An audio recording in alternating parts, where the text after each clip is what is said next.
సంవత్సరాల తరబడి ఎన్ని మందులు వాడినా మీ మోకాల నొప్పులు తగ్గట్లేదా? ప్రాణ పెయిన్ క్లినిక్ లో అత్యాధునిక చికిత్స.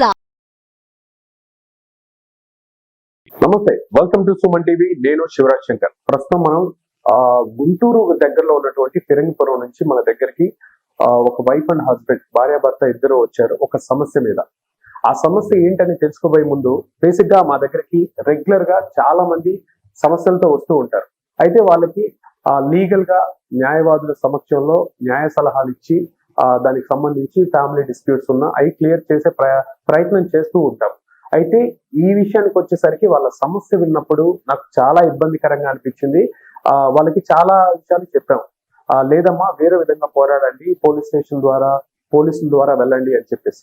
సో వారు అన్ని ప్రయత్నాలు చేసి దాని నుంచి ఎటువంటి ఫలితం రాక చివరిగా మన దగ్గరికి రావడం జరిగింది. సో వాళ్ళ విషయం ఏంటి, వాళ్ళకి జరుగుతున్నటువంటి అన్యాయం ఏంటి, ఆ ఇబ్బందికరమైన పరిస్థితి ఏంటి, వాళ్ళ మాటల్లోనే తెలుసుకునే ప్రయత్నం చేద్దాం. నమస్తే అమ్మా. నమస్తే, చెప్పండి మీ పేరు, ఎక్కడి నుంచి వచ్చారు? అది ఫిరంగిపురం అండి, గుంటూరు జిల్లా దగ్గర. మీ సమస్య ఏంటి కూలంకషంగా చెప్పండి. గారు, ఆయన మా మిస్సెస్ ని రోజు నేను బయటికి వెళ్ళినప్పుడు, విజయవాడ వెళ్ళినప్పుడు సరికి నేను లేనప్పుడు హెరాస్మెంట్ అంటే ఒక విధమైన మానసికంగా లొంగ తీసుకోవటానికి అనేక రకాలుగా ప్రయత్నిస్తున్నాడు. కాకపోతే ఆమె ఒప్పుకోపోయేసరికి సెక్స్ వల్ల హెరాస్మెంట్ చేస్తున్నాడు. నేను అయి కొనిపిస్తాను, బంగారం కొనిపిస్తాను, ఆస్తి చూపించినా కూడా లొంగపోయేసరికి ఇంట్లో నుంచి వెళ్ళిపోండి. అది బాగా ఇబ్బంది. మీరు చూసారా ఆయన అలా చేస్తున్నప్పుడు? నేనైతే చూడలేదండి, మా మిస్సెస్ చెప్పింది. అంటే నేను బజార్ నుంచి ఆయన మా మిస్సెస్ కాడ ఉన్నప్పుడు బజార్ నుంచి వస్తుంటే ఆయన లోపలికి వెళ్ళిపోతున్నాడు. నేను మా మిస్సెస్ ని అడుగుతుంటే చేయలేదు, అంటే థాట్ మైండ్ లోకి రాలేదు. మీరు చెప్పండి, ఏం జరిగింది అసలు పూర్తిగా చెప్పండి. అంటే ఇంట్లో షాప్ లో కూర్చొని ఉంటానండి.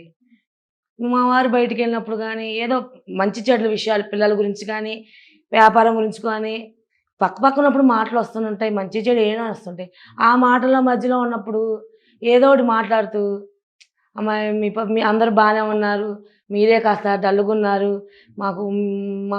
నాకున్నది బాధ మీ వల్లే, మీరు కూడా ఒక దారికి వస్తే బాగుండంటే ఏం చేద్దాం మావయ్య గారు, మరి వ్యాపారం లేదు మేమేం చెయ్యము, ఎక్కడికి వెళ్ళి బతకాలన్నా మనం బతకలేని పరిస్థితి. అంటే మిమ్మల్ని ఒక దారి చేయాలి, మిమ్మల్ని అలా చూడాలి, ఇలా చూడాలి, నిన్ను బాగా చూసుకోవాలని ఉంది, ఎందుకంటే నాకు ముగ్గురు కోడల మీద కన్నా నువ్వంటేనే ఇష్టం, ఎందుకంటే నువ్వు మా అనుకుగా ఉంటావు, వాళ్ళిద్దరికన్నా నువ్వు అనుకుగా ఉంటావు, ఒక మాట ఒక అన్న పడతావు, ఏమన్నా చెప్పినా ఒక పని చేస్తావు, రేపు పొద్దున మమ్మల్ని చూసినా నువ్వే, నాకు అసలు ఇవన్నీ కాదు, నాకు నువ్వంటే ఇష్టమే నా కొడుక్కి నేను చేసుకున్నాను, నాకు నా మనవాళ్ళంటే ఇష్టం, ఇవన్నీ కాబట్టి మరి నేను నిన్ను చూసే కదా మెమ్మ చనిపోయినప్పుడైనా అండి దగ్గర కూర్చొని చేశాను, మరి నువ్వేమో నాకు ఇదవ్వట్లేదు, ఊరు మొత్తం తప్పు పనులు చేస్తున్నాయి, నువ్వు మాత్రం ఎందుకు తప్పు చేయవు అంటే, మావయ్య గాండి అలా అనటం తప్పండి, మీరు నాకు తండ్రి లాంటి వాళ్ళు. ఇదే జరిగింది చెప్తున్నా, తండ్రి లాంటి వాళ్ళు అంటే నువ్వు నన్ను తండ్రిని చేస్తున్నావు, అప్పుడు నీ మొగుడు నీకేమవుతాడు అన్న.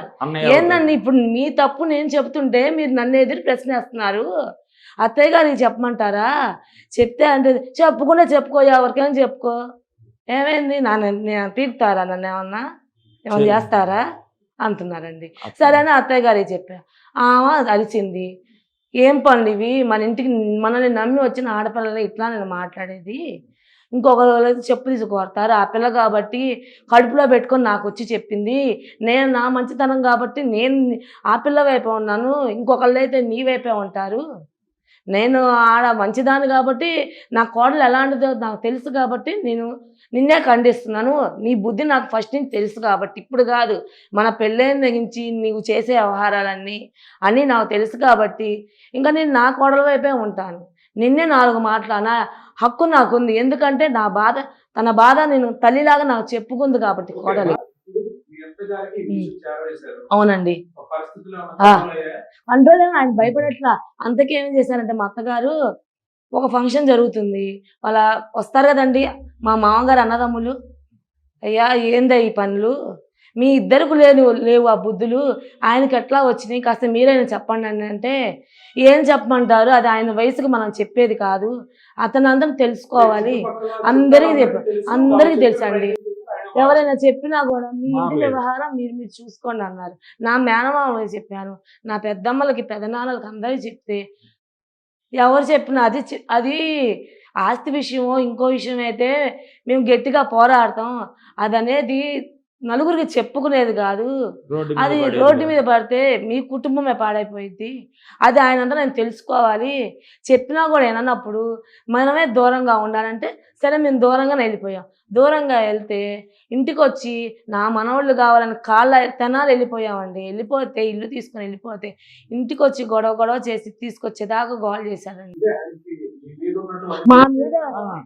అవునండి 60 పోయినండి, 64 63.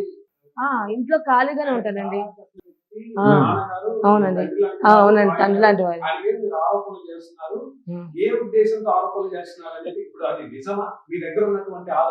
ఆధారం అండి ఇప్పుడు మనకి చెప్పి చేయరండి చెడు పనులు మంచి అది ఆధారం అంటే ఇంకా దైవ సాక్షి, ఆయన మనస్సాక్షి, నా మనస్సాక్షి, చుట్టుపక్కల చేయడానికి లేదు కదండి. ఇప్పుడు వేరే కనుక ఇప్పుడు ఒక ప్రోగ్రామ్ కండక్ట్ చేస్తున్నాం అంటే ప్రిపేర్ అవుతాం, కానీ అతను మంచి మాటల్లో చెడు మాటలు మాట్లాడతాను మనం చెప్పలేం. ఇంకా అవునండి వినండి, ఉన్న వాస్తవం చెప్తున్నానండి, అడగండి. అవునండి అంతేనండి. అవునండి ఆ వ్యక్తిత్వం అంటే అందరికీ మంచి చెప్తాడు, అందరి సమస్యలు తీరుస్తాడు, ఆ ఉద్దేశంతోనే ఎవరు ఆయన్ని ఖండించలేకపోతున్నారండి. ఇప్పుడు మనకు వాళ్ళ మేనగోళ్ళు ఆధారం అంటే మనకు చెప్పరు కదండి. ఇంకా ఇది ఒక ఆధారం ఉందండి. నిన్న మా మావయ్య గారిది జీమెయిల్ ఐడి ఓపెన్ చేస్తే మా పెద్దబ్బాయి చూపించాడు. ఆ సాక్ష్యం అయితే నా దగ్గర అయితే ఉందండి, మీకు చూపించగలుగుతున్నాను. సెర్చింగ్ లోకి వెళ్తే ఏ సెర్చింగ్ చేశారో మీకు అర్థమైంది. గూగుల్ సెర్చ్ లో చదవండి, పైకి చదవండి, పైకి మీరే చదవలే. అవునండి అది కూడా ఉందండి, స్క్రీన్ షాట్ బాగా వస్తుంది మీకు, ఈమెయిల్ ఐడి కూడా వస్తుంది స్టార్టింగ్ లో. మళ్ళీ వీడియో ఆన్ చేసుకోండి. ఆయన వాళ్ళ చిన్న కోడల పేరండి అది.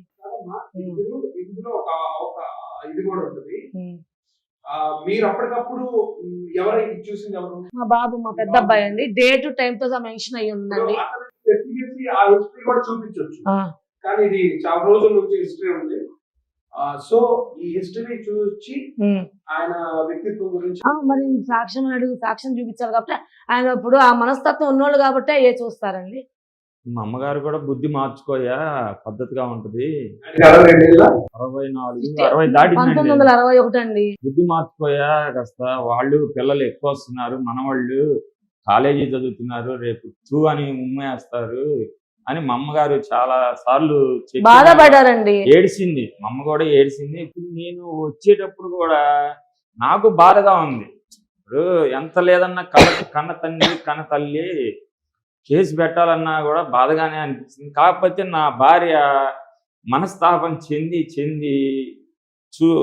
చూసి ఉండపట్టలేక ఇంకా తల్లిదండ్రులు కాదనుకొని నేను సుమన్ టీవీని ఆశ్రయించాను. కేసు పెడితేనే వాళ్ళు ఎఫ్ఐఆర్ చేయమంటే చేయట్లేదు, ఎన్నిసార్లు చెప్పినా చేయట్లేదు, తెల్ల కాగితాల మీద సంతకం పెట్టమన్నారు. నేను అందులో సుమన్ టీవీకి ఫోన్ చేస్తే సారు తెల్ల కాగితాల మీద సంతకం పెట్టద్దన్నారు, ఆగిపోతే తెల్లారి రేపొద్దున కోర్టుకి వెళ్ళాలి, 10ంటికి రండి అన్నారు. ఇంటికి వెళ్ళిన తర్వాత మా పిల్ల అన్నారు, రేపు కోర్టుకి వెళ్ళాలంటే రేపు సెలవు కదా నాన్న, ఎస్ఐ గారు ఎట్లా చెప్పారు నీకు, గాంధీ జయంతి ఎట్లా చెప్పారు మీకు, అసలు వాళ్ళు పోలీసులేనా, ఎఫ్ఐఆర్ రాయమని 1కి 10 సార్లు చెప్పానండి.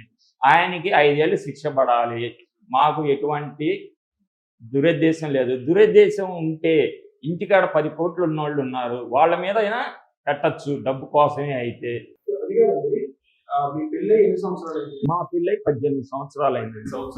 ఇది ఎప్పటి నుంచి జరుగుతుందమ్మా? ఒక 3-4 ఏళ్ళ నుంచి జరుగుతుందండి. 4 ఏళ్ల నుంచి. అప్పుడప్పుడు అంటే రోజు కాదు, ఆయనకి నేను ఏమన్నా లేనప్పుడు ఎక్కువగా నా దగ్గర మైనస్ జరిగినప్పుడు, ఇప్పుడు ఆర్థిక ఇబ్బంది కానీ, పిల్లల విషయం కానీ, ఇంకో విషయం కానీ, వ్యాపారం డల్ అయినప్పుడు కానీ, అలాంటప్పుడు క్యాచ్ చేసుకొని ఈ విధంగా మాట్లాడుతున్నాడండి. నేను ఎక్కువగా ఇంట్లో లేని సమయంలో చూసి మా మాట్లాడాను. అడిగానండి, అడిగితే నా ఇష్టం. నా ఇష్టం అన్నాడు.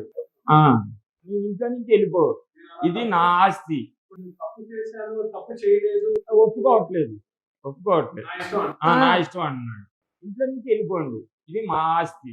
మళ్ళీ తీసుకొచ్చాను. నమ్మి వచ్చాము ఇంటికి, మళ్ళీ అందరూ మాట్లాడాము మాట్లాడుతున్నారండి. నమ్మి వచ్చాము. నమ్మి వచ్చినందుకు మళ్ళీ మొదలు పెట్టాడు అంటే రికార్డింగ్. గ్యాప్ ఇచ్చి మొదలు పెడుతున్నారండి. సరేనమ్మా, ఇప్పుడు మీ వర్షన్ మీరు చెప్పారు. మీరు మా దగ్గరికి వచ్చారు, ఆయన మా దగ్గరికి రాలేదు, మేము కాంటాక్ట్ అవుతాం. సరేనండి. ఇది ఎంతవరకు నిజం అనేది మేము ఆయన వర్షన్ కూడా వినాలి. వినండి. అర్థమైందా? మీరు అబద్ధం చెప్తున్నారా లేదంటే మీరు చెప్పిన ఆరోపణలు నిజం ఉన్నాయా అనేది మీరు చూపించింది. రిపోర్ట్ పోలీస్ స్టేషన్ రిపోర్ట్ కూడా పెట్టిన, ఇదిగోండి చూపి. పోలీస్ స్టేషన్ రిపోర్ట్ పెట్టిన పేపర్ కూడా ఉంది. ఆయన కూడా ఒకసారి ఆయనతో మాట్లాడి రెండు వైపుల వాదనలు విన్నాక ఏంటనేది. పోలీస్ స్టేషన్ లో కూడా దీని గురించి మాట్లాడమంటే నేను 12 లక్షలు ఇచ్చాను, ఆస్తి కోసం చేస్తున్నారు. ఏమన్నారంటే ఇక్కడ ఆస్తి గురించి కాదయ్యా, మీ అబ్బాయి వచ్చింది, ఆ అమ్మాయిని బాధ పెడుతున్నావు, ఆ విషయం మాట్లాడు నువ్వు. ఆ విషయం మాట్లాడమంటే కనీసం ఆ విషయం అనేదే ఎత్తట్లేదు వాళ్ళు. ఏ కాడికి మేము డబ్బులు ఇచ్చాము, అవి ఇచ్చాము, సెటిల్మెంట్ చేశాను, ఏదన్నా బాధల్లో ఉన్నప్పుడు అవి అక్కడికి ఎస్ఐ గారు అరవగాకు అక్కడ అమ్మాయి కంప్లైంట్ పెట్టింది ఏంది, నువ్వు మాట్లాడేది ఏంది అని అరిచారు. హలో, మల్లేశ్వరరావు గారేనండి? మేము సుమన్ టీవీ నుంచి కాల్ చేస్తున్నామండి. మీ అబ్బాయి గారు, మీ కోడలు గారు మా ఛానల్ దగ్గరకు వచ్చారు. మీరు మీ కోడలు గారి మీద చేసినటువంటి దురుద్దేశంతో చేసినటువంటి ఆ పని గురించి చెప్పారు. సో మేము వాళ్ళ వాదనతో పాటు మీ వాదన కూడా వినాలని అనుకుంటున్నాం. దీని గురించి ఏంటి, స్టూడియోకి వస్తారా? ఏమంటారు ముందు దీని గురించి? ఇది నిజమా?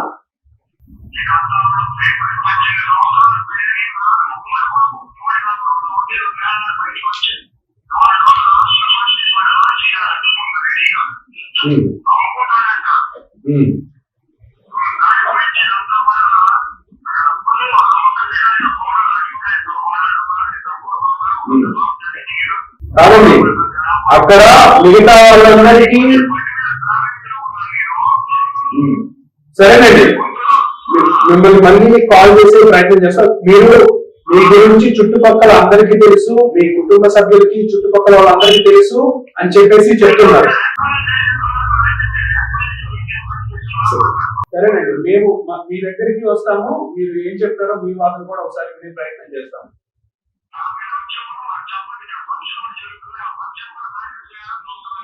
ఓకే అండి,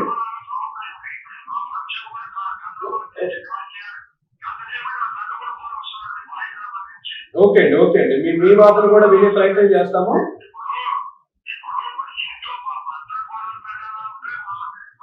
అత్త గొడవ అయితే సుమన్ టీవీ దాకా రావాల్సిన పని ఉంది. అయితే మీ మీద చేసిన ఆరోపణల గురించి ఏమంటారు? ఒక మాట చెప్పండి. వాళ్ళ దగ్గర సాక్ష్యం ఉంది.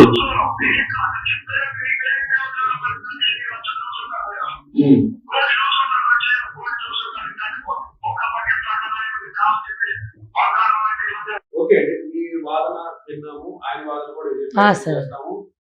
వాళ్ళ మామగారికి తెలుసు, వాళ్ళ అల్లుడు, వాళ్ళ బావమద్దులకి అందరికీ తెలుసండి, తెలుసు. అందరికీ తెలుసు. మా అమ్మమ్మ చనిపోయేటప్పుడు, అమ్మా నీకు ఇంత ఇస్తున్నాను డబ్బులు, మీ ఆయనకి మాత్రం రూపాయి ఇవ్వకాకు, ఇస్తే మాత్రం అందరికి తగలబెడదు, నువ్వు బ్యాంకీలో వేసుకొని జాగ్రత్తగా ఉంచుకోమంటే మా అమ్మ ఒక తిక్కల్ది మొత్తం తీసుకెళ్లి డబ్బులు 14 లక్షలు ఆయనకి ఇస్తే ఆయన షేర్లో పెట్టి మొత్తం బాగొట్టాడు. నాకు ఎంత వచ్చింది, అంత వచ్చింది, ఇంత వచ్చిందని ప్రూఫ్ చూపించడానికి ఏమో చూపిడు, మా అమ్మగారికేమో చదువు రాదు. లాస్ట్కి పెద్ద అబ్బాయి దగ్గరికి వెళ్ళి హైదరాబాద్ అప్పుడప్పుడు వెళ్ళి షేర్లు తగ్గితే ఆయన దగ్గర బలవంతంగా డబ్బులు తీసుకొని కొన్నాడు. ఇప్పుడు మనవాళ్ళు ఉన్నాడు, మనవాళ్ళు లేరనట్లేదు. ఇప్పుడు మేము వచ్చింది ఆస్తి గురించి కాదండి, నాకు న్యాయం జరగమని, అది న్యాయం కోసం వచ్చాం. నేను 10 రోజుల క్రితం కూడా అన్నాడండి, మీ పిల్లల చదువులకి లక్షలు అవుతాయి, నేను ఇస్తాను, నువ్వు నాకేమి ఇస్తావు అన్నాడండి. అది కూడా పెట్టానండి. అది పెట్టాక నేను మీ దగ్గర ఆశ్రయించి వాళ్ళ అమ్మగారికి బాగోకపోతే నేను తెచ్చుకుంటే 3 నెలలకు చనిపోయింది. 3 నెలలకు చనిపోయింది. సరే, ఇంటి ముందర పండేసాం. వాళ్ళ మేనమా వాళ్ళు, వీళ్ళ నాన్న అందరూ వచ్చారు. వాళ్ళ మేనమా వాళ్ళు తీసుకెళ్ళన్నారు. వాళ్ళ ఈయంకుడు అడిగాడు మా నాన్నగారిని.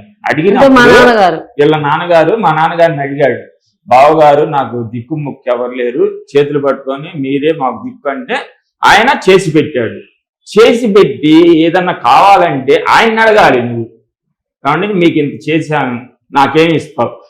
ఈ అమ్మాయిని పట్టుకొని నువ్వు నాకేమి ఇస్తావు, మరి మీ అమ్మకి ఇంత చేసి పెట్టాను. ఊళ్ళో చాలా మంది పేర్లు చెప్పి వాళ్ళు చేస్తున్నప్పుడు నువ్వు ఎందుకు చేయకూడదని ఎంకరేజ్ చేస్తున్నారండి. మీరు ఎన్ని మాటలు మాట్లాడినా మీరు చెప్పే తప్పు. మేమైతే ఆస్తి కోసం గాని, మేము ఆస్తి కోసం మాత్రం మేము చేయలేదండి. చేయాలనుకుంటే బజార్లో ఎంతో మంది ఉన్నారు. ఆట మనిషి కేసు పెడితే ఏదైనా చెల్లుబాటు అయింది. ఇంట్లో వాళ్ళ మీదే పెట్టాల్సిన పని ఏంటి? ఇప్పుడు మా నాన్నగారి మీదే పెట్టాల్సిన పని ఏంది? ఇప్పుడు ఇప్పుడు అవసరమేందండి ఆస్తి నాకు. మా అన్నయ్యకి నెలకు 12 లక్షల జీతం వస్తుంది. మా అన్నయ్య మీద పెట్టచ్చు ఆ అమ్మాయి. ఒకసారి 1 కోటి రూపాయలు తీసుకోవచ్చుగా. నీ దగ్గర ఎంత ఉంది? ఆయన దగ్గర తప్పు జరిగింది కాబట్టి మహా ఉంటే 1 కోటి ఉండిద్ది. ఆయన నెలకు 12 లక్షల జీతం. ఆయన దగ్గర ఎంత లాగొచ్చు ఈ అమ్మాయి? అలాంటి బుద్ధి దాన్ని కాదు కాబట్టి, ఆయన అన్యాయం చేశాడు కాబట్టి మేము అడుగుతున్నాం. మాట్లాడితే వాళ్ళ కళ్ళే చేసి పెట్టాం గాని దాని మీద పెడితే చెల్లిద్దా? ఓవరాల్ గా ఆయన